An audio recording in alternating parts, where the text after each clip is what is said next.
मैं Mukesh Kumar 12th class के chemistry के सभी स्टूडेंट्स का अपने इस YouTube channel Mukesh chemistry lectures पर वेलकम करता हूं। बच्चों, आज के इस लेक्चर से मैं आपको रासायनिक बलगत केमिकल काइनेटिक्स चैप्टर पढ़ाना स्टार्ट कर रहा हूं और आज इसका है लेक्चर नंबर फर्स्ट। और इस लेक्चर में मैं आपको बताने जा रहा हूं कि रासायनिक बलगत क्या है और अपक्रिया का वेग क्या है, यानी कि रिएक्शन ऑफ रेट क्या है। तो बच्चों, इस लेक्चर को समझने के लिए और इसका नोट्स अपनी कॉपी में राइट डाउन करने के लिए आप अपनी कॉपी और पेन के साथ रेडी हो जाएं। तो बच्चों, स्टार्ट करते हैं आज का लेक्चर और आपको बताते हैं कि रासायनिक बलगत क्या है।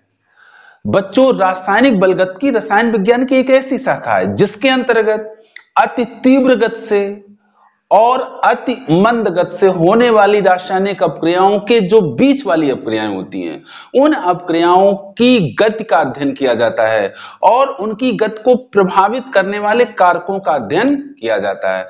बच्चों, कुछ रासायनिक अपक्रियाएं ऐसी होती हैं जो तत्क्षण हो जाती हैं, यानी कि जिनके घटित होने में 10⁻³ सेकंड का समय लगता है।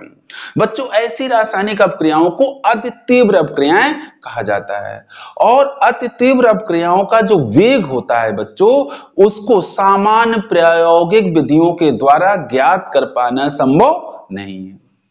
इसी तरह से बच्चों, कुछ रासायनिक अपक्रियाएं ऐसी होती हैं जो बहुत मंद गति से होती हैं, यानी कि उन अपक्रियाओं के होने के समय कई दिनों के बाद भी उनमें कोई ऐसा परिवर्तन नहीं हो पाता है जिसको ऑब्जर्व करके कुछ कैलकुलेशन की जा सके। तो अति मंद, इस तरह की अपक्रियाओं को बच्चों कहते हैं अति मंद अपक्रियाएं। और अति मंद अपक्रियाओं का वेग भी सामान्य प्रायोगिक विधियों के द्वारा ज्ञात नहीं किया जा सकता है, यानी कि अति मंद अपक्रियाओं का वेग निर्धारण सामान्य प्रायोगिक विधियों के द्वारा संभव नहीं है। तो बच्चों, आपने देखा कि दो बाउंड्री लाइन हो गई। एक तो वो अपक्रियाएं हो गई जो अति तीव्र गति से हो रही हैं, दूसरी वो अपक्रियाएं हो गई जो अति मंद गति से हो रही हैं। तो ना तो अति तीव्र गति से होने वाली रासायनिक अपक्रियाओं का वेग निर्धारण सामान्य प्रायोगिक विधियों के द्वारा संभव है और ना ही अति मंद गति से होने वाली रासायनिक अपक्रियाओं का वेग निर्धारण सामान्य प्रायोगिक विधियों के द्वारा संभव है। तो अब क्या है, तो अब इन दोनों प्रकार की अपक्रियाओं के बीच में जो रासायनिक अपक्रियाएं होती हैं, उन अपक्रियाओं का वेग निर्धारण सामान्य प्रायोगिक विधियों के द्वारा संभव होता है। तो ऐसी ही रासायनिक अपक्रियाओं का वेग और उन कारकों का अध्ययन हम करेंगे रासायनिक बलगत में जिनसे इन अपक्रियाओं का वेग प्रभावित होता है। तो बच्चों, इस एक्सप्लेनेशन को जरा देखें आप। रासायनिक बलगत रसायन विज्ञान की वह शाखा है जिसके अंतर्गत बहुत तीव्र गति से तथा बहुत मंद गति से होने वाली रासायनिक अपक्रियाओं के मध्य होने वाली रासायनिक अपक्रियाओं की गति तथा उन कारकों का अध्ययन किया जाता है जिससे उनकी गति प्रभावित होती है। तो ये बच्चों एक सिंपल सा एक्सप्लेनेशन हो गया रासायनिक बलगत का कि रासायनिक बलगत इट मींस केमिकल काइनेटिक्स क्या है। बच्चों, कोई भी चैप्टर आप पढ़ते हैं जो उसका नाम होता है चैप्टर का, उसके बारे में आपको आना चाहिए कि आखिरकार जो टॉपिक आप पढ़ने जा रहे हैं उसका मतलब क्या है। तो आगे बच्चों देखिए, कुछ रासायनिक अपक्रियाओं का वेग इतना तीव्र होता है कि वो तत्क्षण इंस्टेंटेनियसली तत्क्षण जैसे ही एक अपकारक के साथ दूसरा अपकारक आपने मिक्स किया, तुरंत आपको रिजल्ट मिल जाएगा। और ऐसी अपक्रियाओं के घटित होने में 10⁻³ सेकंड का समय लगता है और ऐसी अपक्रियाओं को कहते हैं अति तीव्र अपक्रियाएं। जैसे बच्चों, मैं आपको बताऊं, एक एग्जांपल ले रहा हूं, जैसे AgNO3 है, ये सिल्वर नाइट्रेट है। इसमें बच्चों जैसे ही पोटेशियम क्लोराइड KCl मिलाया जाता है, वैसे ही पलक झपकते, यानी कि 10⁻³ सेकंड का लगभग समय लगता है और रिजल्ट मिल जाता है। क्या रिजल्ट मिल जाता है? यहां बच्चों AgCl बनता है और बनता है बच्चों KNO3। तो इस तरह की ये अपक्रिया जो है, ये है अति तीव्र अपक्रिया। कैसी बच्चों? अति तीव्र अपक्रिया। इसी तरह से बच्चों, अगर हम सोडियम हाइड्रोक्साइड ले लें, क्या लें बच्चों? सोडियम हाइड्रोक्साइड NaOH, और उसमें हम मिलाएं हाइड्रोक्लोरिक अम्ल HCl, तो ये भी रासायनिक अपक्रिया बहुत तीव्र गति से होती है। तुरंत रिजल्ट मिलता है। और इसमें बच्चों बनता है, एक तो बनता है NaCl और दूसरा प्रोडक्ट बनता है वाटर। तो इस तरह की अपक्रियाएं बच्चों होती हैं अति तीव्र अपक्रियाएं, और इनका जो वेग है वो हम सामान्य प्रायोगिक विधियों के द्वारा ज्ञात नहीं कर सकते। इसी तरह से बच्चों वहीं दूसरी ओर कुछ रासायनिक अपक्रियाओं का वेग इतना मंद होता है कि कई दिनों में अब भी अपक्रिया के कारण कोई दर्शनीय रासायनिक परिवर्तन नहीं होता है। ऐसी अपक्रियाएं अति मंद अपक्रियाएं कहलाती हैं। सामान्य प्रायोगिक विधियों द्वारा अति मंद अपक्रियाओं का भी वेग निर्धारण संभव नहीं है। इसको समझने के लिए आप देखिए, जैसे लोहे पर जंग जो लगता है वो भी एक रासायनिक अपक्रिया है, लेकिन उसके घटित होने में बहुत ज्यादा समय लगता है। तो ये भी बच्चों अतिमंद अपक्रिया की कैटेगरी में आती है। लोहे पर जंग लगना, लोहे पर जंग लगना, तो ये किसका एग्जाम्पल है बच्चों? अतिमंद अपक्रिया का एग्जाम्पल है। ऐसे बच्चों अगर हम दूसरा एग्जाम्पल ले लें, हाइड्रोजन ले लें और इसकी ऑक्सीजन से अपक्रिया करा के बनाए वाटर, क्या बना है? वाटर। तो इसको भी घटित होने में बहुत ज्यादा समय लगता है, तो ये भी अतिमंद अपक्रिया का क्या है? एग्जाम्पल है। बैलेंस करने के लिए यहां हाफ से मल्टीप्लाई कर देंगे, इसको भी नंबर 1 नंबर 2 कर लीजिए। तो बच्चों अब आप इसका स्क्रीनशॉट लेके अपनी कॉपी में राइट डाउन कर लीजिए, फिर आगे बढ़ते हैं। अब बच्चों मैं आपको अपक्रिया का वेग समझाने जा रहा हूं कि अपक्रिया का वेग क्या होता है, आप ध्यान से समझिएगा। बच्चों किसी भी अपक्रिया में इकाई समय में अभिकारकों या उत्पादों की सांद्रता में जो परिवर्तन होता है उसी परिवर्तन को उस अपक्रिया का वेग कहा जाता है। इसका मतलब है कि किसी अपक्रिया में इकाई समय में अभिकारकों या उत्पादों की सांद्रता में हुआ परिवर्तन उस अपक्रिया का वेग कहलाता है। यानी कि अपक्रिया का वेग इक्वल टू अभिकारक की सांद्रता में हुई कमी बटे अपक्रिया के होने में लगा समय, या इसको अगर हम उत्पाद के पदों में एक्सप्लेन करें तो उत्पाद के सांद्रण में वृद्धि बटे अपक्रिया में लगा समय। तो बच्चों इस तरह से हम अपक्रिया वेग को एक्सप्लेन कर सकते हैं। अपक्रिया का वेग क्या है? अपक्रिया का वेग है अपकारक के सांद्रण में कमी बटे अपक्रिया में लगा समय, या उत्पाद के पदों में कहें तो उत्पाद के सांद्रण में वृद्धि बटे अपक्रिया में लगा समय। बच्चों जो भी अपक्रिया होती है उस अपक्रिया में समय के साथ साथ अपकारक के सांद्रण में कमी होती है और उत्पाद के सांद्रण में वृद्धि होती है। या इस तरह से कहें कि अपकारक की सांद्रता समय के साथ घटती है जबकि उत्पाद की सांद्रता समय के साथ बढ़ती है। आइए इसको मैथमेटिकल फॉर्म में देखिएगा। माना अपक्रिया, हम एक अपक्रिया अपनी ओर से माने ले रहे हैं। यहाँ पे ए अभिकारक है इस अपक्रिया में और बी है हमारा उत्पाद। मान लिया कि प्रारंभ में अपकारक ए की सांद्रता स्मॉल ए है और उस समय उत्पाद बी की सांद्रता कैसी है बच्चों? 0 है। प्रारंभ में आपको पता होना चाहिए प्रारंभ में उत्पाद बनता नहीं है, केवल क्या होता है? अभिकारक। और बच्चों टी समय पश्चात मतलब अपक्रिया के स्टार्ट होने के टी समय पश्चात मान लिया कि उत्पाद X बना तो अभिकारक सिंपल सी बात है कितना रह गया होगा? A minus x. तो इन कंडीशनों में अपक्रिया का वेग बच्चों आप देखिए, तब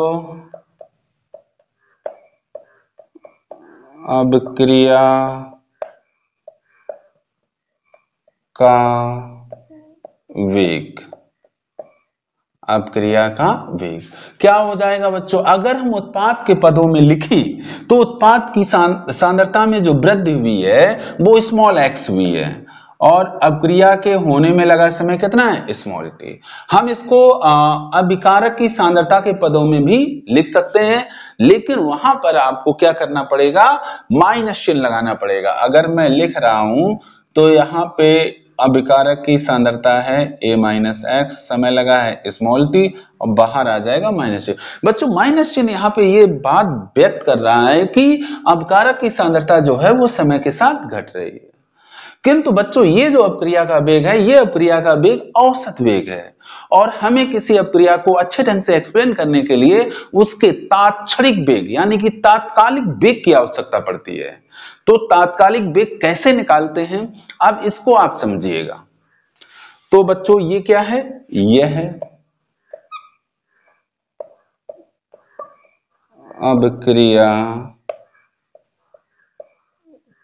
का औसत वेग। ये जो वेग है बच्चों, ये अपक्रिया का औसत वेग है।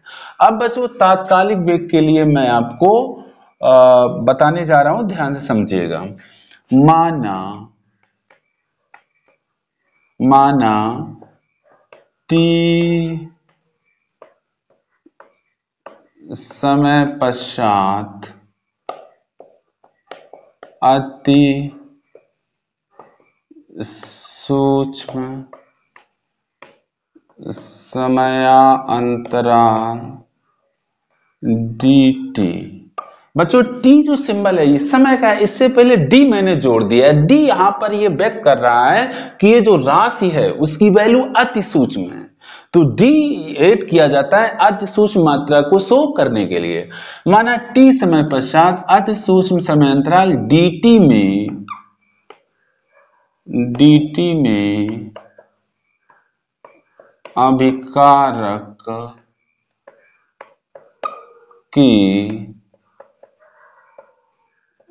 अभिकारक की सांद्रता में कमी। देखो अभिकारक A है तो A की सांद्रता किससे लिखेंगे, Ca, कंसंट्रेशन ऑफ A, और सांद्रता में कमी। हाँ थोड़ा बच्चों इसको करेक्ट कर लेते हैं, अभिकारक की सांद्रता में अति सूक्ष्म लिख दें, अति सूक्ष्म कमी कितनी बच्चों, एक ही सांद्रता को हम Ca से लिखेंगे, अति सूक्ष्म को दिखाने के लिए D बनाएंगे और कमी दिखाने के लिए माइनस बनाएंगे। यानी कि अपकारक की सांद्रता में अति सूक्ष्म कमी Da तथा उत्पाद के सांद्रता में अति सूक्ष्म वृद्धि। अब देखो उत्पाद, यहां पर हम इसी अपक्रिया को टेक कर के आगे बढ़ रहे हैं। यहां पे उत्पाद B है तो B की सांद्रता क्या हो जाएगी, Cb, अति सूक्ष्म D बनाएंगे, और यहां चूंकि उत्पाद की सांद्रता में वृद्धि होती है इसलिए यहां प्लस ही रहने देंगे, माइनस नहीं लगाएंगे, में वृद्धि Db हो जाती है। कितनी हो जाती है, Db हो जाती है।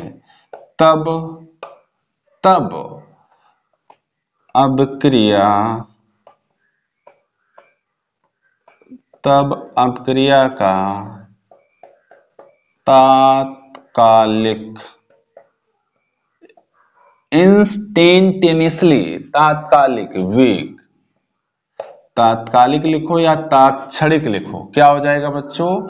अब अगर इसको हम अपकारक के पदों में लिखते हैं तो ऊपर क्या होता है, अपकारक के सांद्रण में कमी कितनी हो रही है बच्चों, -dCA, और समय कितना लग रहा है, dt। इसको और अच्छे ढंग से क्या लिखते हैं बच्चों, चलो इसको ऐसे ही रहने दीजिए, -dCA/dt। अगर हम अपक्रिया का तात्कालिक वेग उत्पाद की सांद्रता के पदों में लिखें तो उत्पाद की सांद्रता में जो वृद्धि हो रही है वो dCb हो रही है, और इसमें प्लस साइन रहेगा, तो dCb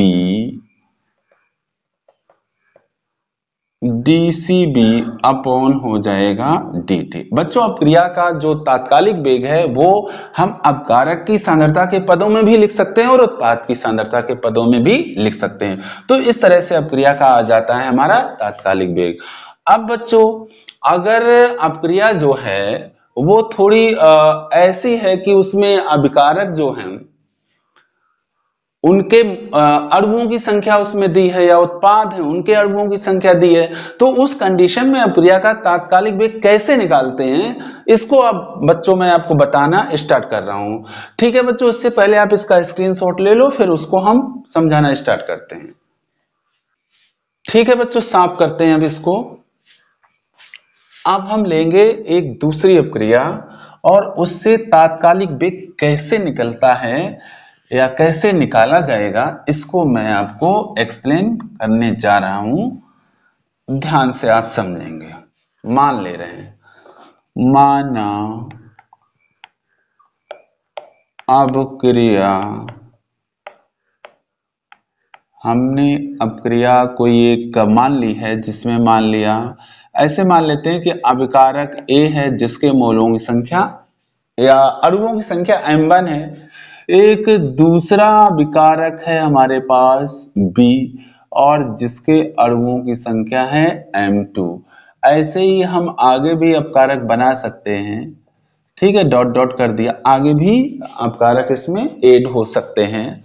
और इससे जो उत्पाद बन रहा है, मान लो एक उत्पाद C बन रहा है, दूसरा उत्पाद D बन रहा है, अन्य उत्पाद भी बन सकते हैं। एक कॉमन कोई एक हमने केमिकल रिएक्शन मान रखी है, इसमें उत्पाद C के अणुओं की संख्या N1 मान ली, उत्पाद D के अणुओं की संख्या N2 मान ली। जब इस तरह का केस आता है तो हम अपक्रिया का तात्कालिक वेग कैसे निकालते हैं इसको समझेंगे आप। देखो, तब अपक्रिया का तात्कालिक वेग, अपक्रिया का तात्कालिक वेग क्या हो जाएगा बच्चों? देखिए, अगर हम इसको अभिकारकों की सांद्रता के पदों में लिखते हैं तो माइनस साइन हमें लेकर चलना है। क्योंकि अपक्रिया जैसे जैसे आगे प्रोग्रेस करती है अभिकारकों की सांद्रता घटती चली जाती है, और अगर हम इसको उत्पाद की सांद्रता के पदों में लेते हैं तो हमें प्लस साइन लगाना होता है। क्यों? क्योंकि जैसे जैसे अपक्रिया आगे बढ़ती है वैसे वैसे उत्पादों की सांद्रता में वृद्धि होती है। देखिए बच्चों, अगर C के अपकारक A की सांद्रता के पदों में लेते हैं तो A की सांद्रता हम लिखेंगे Ca और अति सूक्ष्म D लगा देंगे। ठीक है, और समय क्या रहेगा? dt। अब बच्चों इसके जो अणुओं की संख्या है वो m1, उसके लिए हम इसके ठीक पहले लिखेंगे 1/m1। क्या लिखेंगे बच्चों? 1/m1। 1/m1, या इसको ऐसे आप ध्यान रखो कि जितने अणुओं की संख्या होती है उसका इसमें लग जाता है भाग, उसका लिख जाता है इसमें भाग। 1/m1, 1/m1 इंटू कर दो या फिर डॉट लगा दो, यहाँ पे कोई दिक्कत नहीं। 1/m1 इंटू dCA/dt, और माइनस चिन्ह पहले लग जाएगा। अगर हम इसको उत्पाद अगर इसको हम अपकारक B की सांद्रता के पदों में लिखते हैं तो देखिए बच्चों, dCB/dt और पहले आ जाएगा 1/m2 और लग जाएगा माइनस साइन। तो इस तरह से हम इसको लिख सकते हैं। अब आगे भी जो भी अपकारक होगा उसकी सांद्रता के पदों में हम इसको राइट डाउन कर सकते हैं। अब बच्चों उत्पाद देखो, उत्पाद हमारे पास C है उत्पाद, तो C की सांद्रता Cc, अति सूक्ष्म सांद्रता DCC और वेग dt से डिवाइड कर देंगे। इसके अणुओं की संख्या 1/n1 है तो इसके लिए इसमें मल्टीप्लाई कर देंगे 1/n1 का। तो अब इसमें बच्चों प्लस साइन ही रहेगा क्योंकि उत्पादों की सांद्रता समय के साथ बढ़ती है। अब हम अगर दूसरा इसमें उत्पाद लेते हैं D, तो उसकी सांद्रता हो जाएगी CD, अति सूक्ष्म के लिए D लगाएंगे और dt से डिवाइड किया जाता है, और इसके अणुओं की संख्या n2 है तो इसके ठीक पहले हम लिखेंगे 1/n2। ऐसे आगे भी अगर कोई उत्पाद है तो उसके पदों में भी हम अपक्रिया का तात्कालिक वेग लिख सकते हैं। तो अब मुझे विश्वास है कि आपको अपक्रिया का तात्कालिक वेग कैसे निकालते हैं ये समझ में आ गया होगा, अपक्रिया का वेग क्या है ये भी समझ में आ गया होगा। अब आप इसे अपनी कॉपी में राइट डाउन कर लीजिए। अब बच्चों मैं उन कारकों के बारे में आपको बताने जा रहा हूं जो अपक्रिया के वेग को प्रभावित करते हैं, तो वन बाय वन आप इनको समझिएगा। एक चीज और देखिए बच्चों, अपक्रिया के वेग से संबंधित एक टक्कर सिद्धांत है जिसे कहते हैं अपक्रिया वेग का टक्कर सिद्धांत। उसको मैं अगले लेक्चर वीडियो में आपके सामने लेकर आऊंगा, तो थोड़ा रफली आप उसे समझ लीजिए। अपक्रिया वेग का बच्चों टक्कर सिद्धांत हमें ये बताता है कि दो अणुओं के बीच में अपक्रिया तभी होती है जब उनके बीच में टक्कर होती है, यानी कि अभिकारक के द्वारा अपक्रिया तभी होती है जब अपकारक अणुओं के बीच में टक्कर होती है, यानी कि टक्करें होती है। चूंकि अणुओं की संख्या तो बहुत ज्यादा होती है, लेकिन टक्कर सिद्धांत ये बताता है कि जितनी टक्करें होती हैं उन सभी के कारण अपक्रिया घटित नहीं होती है, केवल कुछ निश्चित टक्करों के कारण अपक्रिया घटित होती है, और उन टक्करों को बच्चों कहते हैं प्रभावी टक्करें। तो टक्कर होने से क्या होता है? टक्कर होने से जो अणु होते हैं वो सक्रिय हो जाते हैं, एक्टिव हो जाते हैं, यानी कि उनके पास इतनी ऊर्जा आ जाती है जिससे कि वो आपस में अपक्रिया करके उत्पाद को बना सकें। यानी कि अपक्रिया होने के लिए अणुओं के बीच में क्या होनी चाहिए? टक्कर होनी चाहिए। ये जो अभिकारक अणु होते हैं इनके बीच में क्या होनी चाहिए? टक्कर होनी चाहिए। अपकारक अणुओं के बीच में क्या होनी चाहिए? टक्कर होनी चाहिए। टक्कर होगी तभी अपक्रिया होगी, तभी क्या होगी? रिएक्शन होगी। जब तक टक्कर नहीं होगी तब तक अपक्रिया नहीं होगी। आप देखिए तो टक्कर होने से क्या होता है? टक्कर होने से क्या होता है कि अणु जो होते हैं वो सक्रिय हो जाते हैं, एक्टिव हो जाते हैं। अणु कैसे हो जाते हैं? सक्रिय। लेकिन ये भी बात है टक्करें तो बहुत ज्यादा होती हैं, तो उन सभी टक्करों के फलस्वरूप हमें सक्रिय अणु नहीं प्राप्त होते हैं। जिन टक्करों के फलस्वरूप हमें सक्रिय अणु प्राप्त होते हैं उनको बच्चों कहते हैं प्रभावी टक्करें। प्रभावी टक्करें। तो सक्रिय अणुओं के पास इतनी ऊर्जा हो जाती है जिससे कि वो आपस में अपक्रिया करके उत्पाद में कन्वर्ट हो जाते हैं। जैसे मान लो अपकारक अणु मान लो ये एनर्जी लेवल है, ये एनर्जी लेवल है, एनर्जी लेवल है। मान लो यहां से नीचे से ऊपर जाने पर ऊर्जा बढ़ रही है। अभी इनिशियल स्टेट ये है, मान लो E1 है, अभी अपकारक अणुओं के पास ऊर्जा E1 है, और मान लो जब अपकारक अणु इस लेवल पे आएंगे, ये लेवल मैंने बना दिया E2 का, जब ये इस लेवल पे आएंगे, यहां से उठ के यहाँ E2 पे आएंगे अपकारक अणु, तभी उनके मध्य में अपक्रिया होगी। तो उनके बीच में जो टक्करें होती हैं, टक्करों के फलस्वरूप अपकारक अणुओं की ऊर्जा बढ़ती है। बच्चों मान लिया कि इनिशियल स्टेट में अपकारक अणुओं के पास जो ऊर्जा है वो E1 है, अब इसके बाद उनके बीच में टक्कर होना स्टार्ट होती है। टक्कर होने से क्या होता है? उनकी ऊर्जा बढ़ती है। बढ़ते बढ़ते जब कुछ अणुओं की ऊर्जा हो जाती है E2 के बराबर, E2 के बराबर, तो वो अणु सक्रिय हो जाते हैं, और सक्रिय जब हो जाते हैं तो उनके बीच में अपक्रिया होती है, अपक्रिया होने के फलस्वरूप उत्पाद बनते हैं, और उत्पाद जब बच्चों बनते हैं तो इसके बाद उनकी ऊर्जा डाउन हो जाती है। मान लो यहाँ आ गई और इधर ये प्रोडक्ट बन गया। ये सब बच्चों मैं अभी अपक्रिया वेग के टक्कर सिद्धांत में आपको अच्छे से एक्सप्लेन करूंगा। तो इनिशियल स्टेट में ऊर्जा E1 है, और जब वो सक्रिय हो गया तो E2 हो गया। तो बच्चों E1 और E2 के बीच का जो ऊर्जा का डिफरेंस होता है उसको कहते हैं सक्रिय ऊर्जा, एक्टिवेशन एनर्जी। Activation energy. अगर बच्चों किसी तरह से किसी अपक्रिया की सक्रिय ऊर्जा, एक्टिवेशन एनर्जी कम हो जाए, तो मान लो टक्कर होने से बहुत सारे अणु यहां से इन दोनों के रेंज के बीच में आ जाते हैं, लेकिन मान लो जो E1 और E2 के बीच में है उनके द्वारा अपक्रिया घटित नहीं होती है। लेकिन अगर किसी कारण से ये मतलब सक्रिय ऊर्जा E1 कम हो जाए, मान लो ये E2 जो एनर्जी लेवल है वो घट करके यहां आ जाए, यहां आ जाए, ठीक है। अब देखो ये E2 यहां से घट के यहां आ गया, तो इसका मतलब ऐसे अणुओं की संख्या ज्यादा हो जाएगी जो जिनकी ऊर्जा इस लेवल के इक्वल होगी या इससे अधिक होगी, इससे अधिक होगी। तो यानी कि सक्रिय अणुओं की संख्या बढ़ेगी, और सक्रिय अणुओं की संख्या अगर बढ़ेगी तो अपक्रिया का वेग बढ़ जाएगा। इट मीन सक्रिय ऊर्जा जो होती है, सक्रिय ऊर्जा अगर किसी तरह से कम हो जाती है तो अपक्रिया का वेग बढ़ जाता है, अपक्रिया का वेग बढ़ जाता है। तो बच्चों इसको समझने के बाद ये जो कारक हैं ये आपको आसानी से समझ में आ जाते हैं। पहला कारक है अपकारक अणुओं की सांद्रता का प्रभाव। सांद्रता का मतलब उनकी मात्रा बढ़ेगी, मात्रा बढ़ेगी तो अणुओं की संख्या बढ़ेगी, अणुओं की संख्या बढ़ेगी तो उनके बीच में टक्करों की संख्या बढ़ेगी, टक्करों की संख्या बढ़ेगी तो प्रभावी टक्करों की संख्या बढ़ेगी, प्रभावी टक्करों की संख्या बढ़ेगी तो अपक्रिया का वेग बढ़ जाएगा।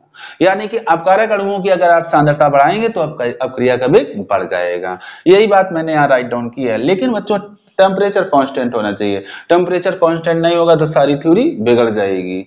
देखिए बच्चों, निश्चित ताप पर अपकारक अणुओं की सांद्रता बढ़ने से अपक्रिया का वेग बढ़ता है, क्योंकि अणुओं की सांद्रता बढ़ जाने से अणुओं के मध्य टक्करों की कुल संख्या बढ़ जाती है। दूसरा, ताप का प्रभाव। अपक्रिया का ताप बढ़ाने से अपक्रिया का वेग बढ़ता है, क्योंकि ताप वृद्धि से प्रभावी टक्करों की संख्या बढ़ जाती है। क्यों? क्योंकि अणुओं की ऊर्जा बढ़ती है, अणुओं की ऊर्जा बढ़ने से प्रभावी टक्करों की संख्या बढ़ती है, प्रभावी टक्करों की संख्या बढ़ने से क्या होता है? अपक्रिया का वेग बढ़ जाता है।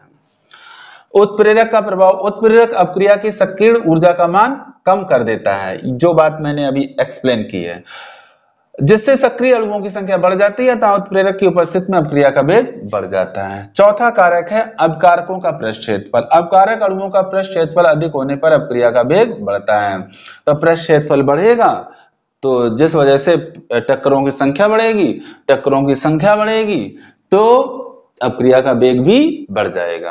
तो बच्चों ये चार मेन फैक्टर हैं जो अपक्रिया के वेग को प्रभावित करते हैं। अब बच्चों आप इसका स्क्रीनशॉट लेकर के अपनी कॉपी में नोट करिए। अब बच्चों इस लेक्चर वीडियो को यहीं पे समाप्त करते हैं। अगर लेक्चर वीडियो आप लोगों को पसंद आया हो और केमिस्ट्री समझ में आ रही हो तो बच्चों लेक्चर वीडियो को लाइक और शेयर जरूर कर दिया करिए। और अभी तक अगर जिन बच्चों ने मेरे चैनल को सब्सक्राइब नहीं किया है तो अब आप इसे सब्सक्राइब कर ही लीजिए। Thank you so much.